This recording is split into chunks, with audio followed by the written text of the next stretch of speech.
Welcome to the Leadership Upgrade Podcast. I'm Dr. Kevin. In this podcast, we explore what it truly takes to become the kind of leader that people trust, respect, and want to follow.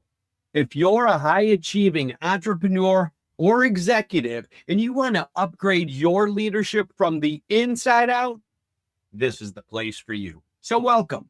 Make sure you subscribe to the channel so you don't miss any future episodes where we dive deep into conscious leadership, personal mastery, and building organizations that thrive. And if you want a full blueprint for upgrading your leadership, check out my new book, Lead Yourself First, the High Achiever's Guide to Upgrade Your Leadership. Grab a copy today by visiting upgradeyourleadership.com. Join the movement and upgrade your leadership. Now, let's get down to today's episode. And welcome to episode 6, the Leadership Upgrade Podcast. Today, we're going to talk about the foundations of conscious leadership, what it is, why it matters, and how it helps. You know, there's so many different schools of thought around leadership. Back from the day of the Machiavellian might makes right perspective to more servant-based leadership. And the term I like the most, based on my experience over the course of my life, is what I call conscious leadership. And it actually means something. So we're going to break it down today and talk about what it means to be a conscious leader, why it's so essential, and how to do it. All right. So first of all, when you think about conscious, well, what it even means, let's break the word down. What's it mean to be a conscious leader?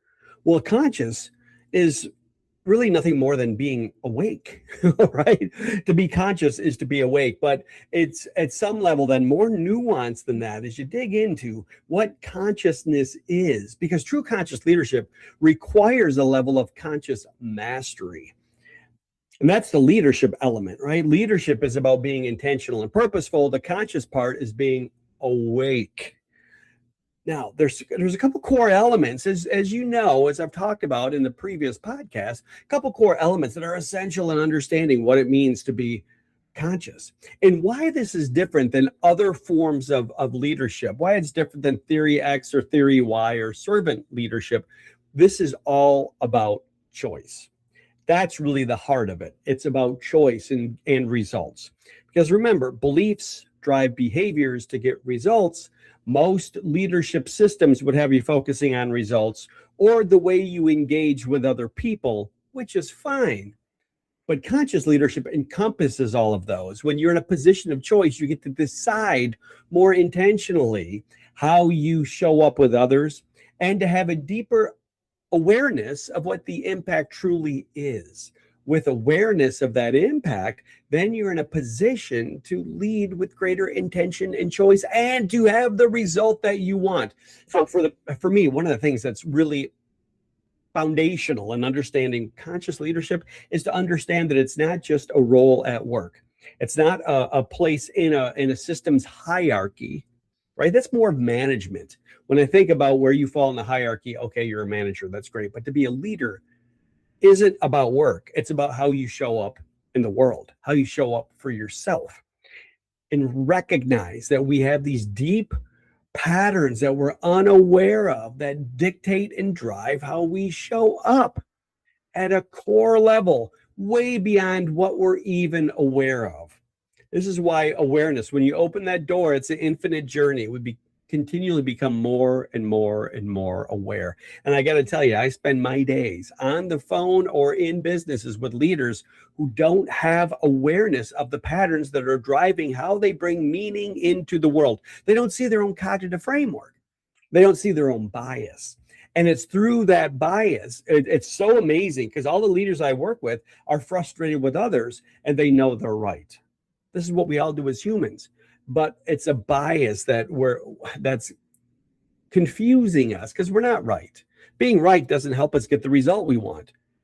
No, being a conscious leader means you get out of your own way and you approach the other as they are, where they are, in a way that allows you to have the ability to influence and help them maneuver and to magnetically align with the direction of the organization, with the vision This is the heart and soul of conscious leadership. And I tell you what, it's a pathway, not a place you arrive, but it is a pathway, and it is a pathway of your entire life to evolve into becoming a conscious executive, a conscious leader. And it'll impact how you show up with your kids, how you show up with your wife, how you show up with yourself, how you lead your life, how you lead yourself, and how you lead your business.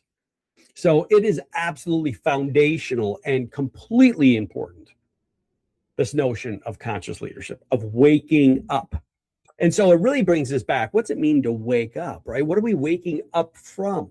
Well, we're waking up from the dream that most of us live in this, this pattern of beliefs that we've developed during the course of our lives.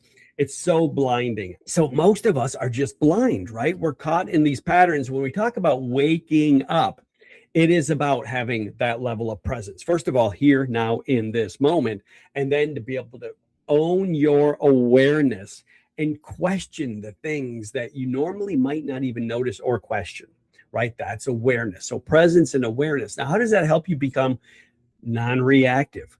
It's amazing to me how many people walk through the world like zombies, like robots, just automatically believing what their tribe believes and not really critically looking at or analyzing or even seeing the reality as it is in front of them.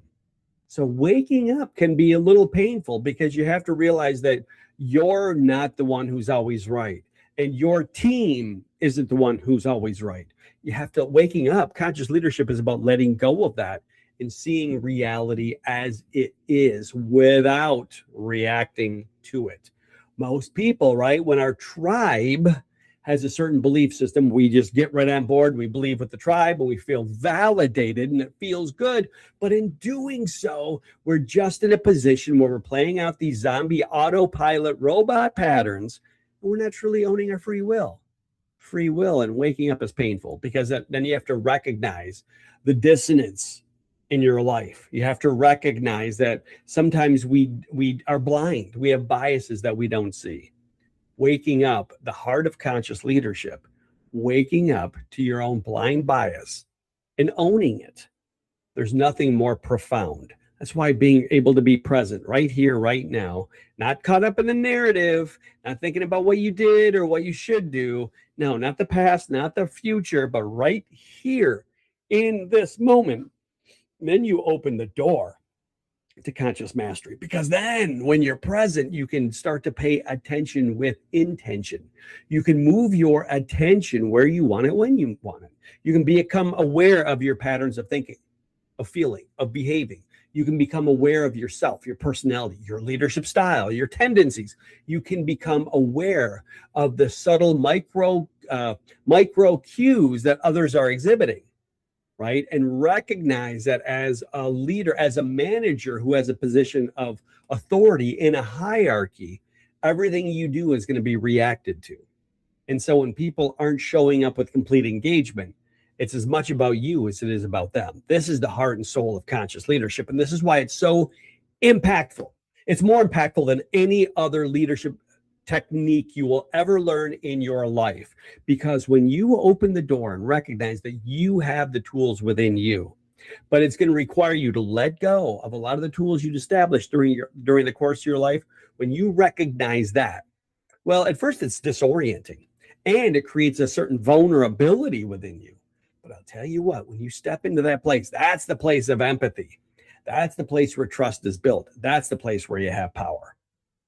You know, Gandhi is the one who helped overthrow the entire British government in India peacefully, not at war, peacefully, by managing his own mind. He refused to eat. Talk about not reacting to the sensation in your body. Most of us are blind. We get hungry, we eat. Or we're dissatisfied and we eat, or we're discontent and we eat, and we just fill this hole through a certain behavior we learn to. Or smoking is kind of the same thing. We have all these habits that are driven by this deeper lack of awareness. So it's powerful to have presence and then to have awareness. And again, as I said earlier, opening the door to awareness is an infinite pathway, because the more you become aware, the more subtle your awareness becomes, the more there is to be aware of. Things that normally we don't even see, that we're blind to, we start to notice. And when you start to notice what the patterns are and how you shift your awareness, then you can be in a position to have awareness of how your body might be reacting, how your emotion is reacting to a situation. Then you're in a position of choice. And that is the power position. When you truly have choice, when you separate yourself from the patterns that are driving how you think, because those patterns that drive how you think, drive how you feel, and drive how you show up and how you behave, they drive how you create relationships in your life with your spouse, with your kids, and at work. But when you wake up to recognize that you haven't been operating from a place of choice, but choice is possible. It takes work. It's difficult. Sometimes it's painful.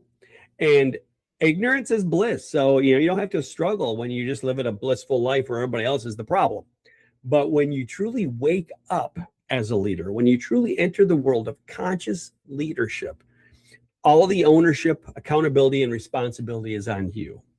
Everything else is a perception in your mind. When you own that fully and recognize that it's all up to you and how you react and respond, then you're in the power position. Then you can not let the sensation in your body drive how you behave, which I have to be honest with you, most of you are hedonists. Me too, right? Why do I say that? Why do I say we're hedonists? Because we have these patterns of moving through the world in a way that we crave what feels good and we move away from what doesn't feel good. And in that way, these patterns dictate how we show up. We crave validation, and we're okay when we get validation from the outside world. But that's just conditional. That's superficial. That's not truly being grounded in our best self. Best self groundedness means that regardless of what we perceive, we have that internal center of focus inside. We're okay regardless of what's happening around us. This is why leadership is the most spiritual pathway there is, and it's the most difficult pathway. How do you stop reacting to the world around and make a conscious decision to respond intentionally in a way that's aligned with the person that you have committed to be, in a way that's aligned with the person that you need to be to live the life that you want? If you in any way don't have complete satisfaction with the life that you're living, whether it's wealth, whether it's health, whether it's how your business is running, it's how others are performing in your business, stop looking outside. When you change the neurocircuitry and change your thought process, the world will shift. And it requires for you to wake up now. Not tomorrow, now. And when you do this, you simply bring presence and awareness into how your mind is functioning. Start to be aware of your patterns of thinking. Be aware of how you feel in this moment. Physiologically, what are the sensations in your body? Because guess what? Your body and your mind come together in your body. Your subconscious mind is always there. And it's always registering these patterns. It's always registering these sensations. Guess what? When you get angry, there's a heat, there's a tension, there's a pressure, something. And then that drives the reaction. But the way to cut that reaction is simply that powerful tool that is awareness. That only happens with presence.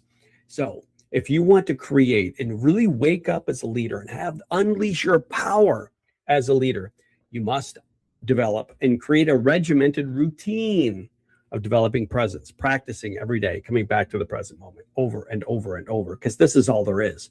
Everything else is this illusion you're creating. If you want to be a world-class executive, you must practice this. There is no other way.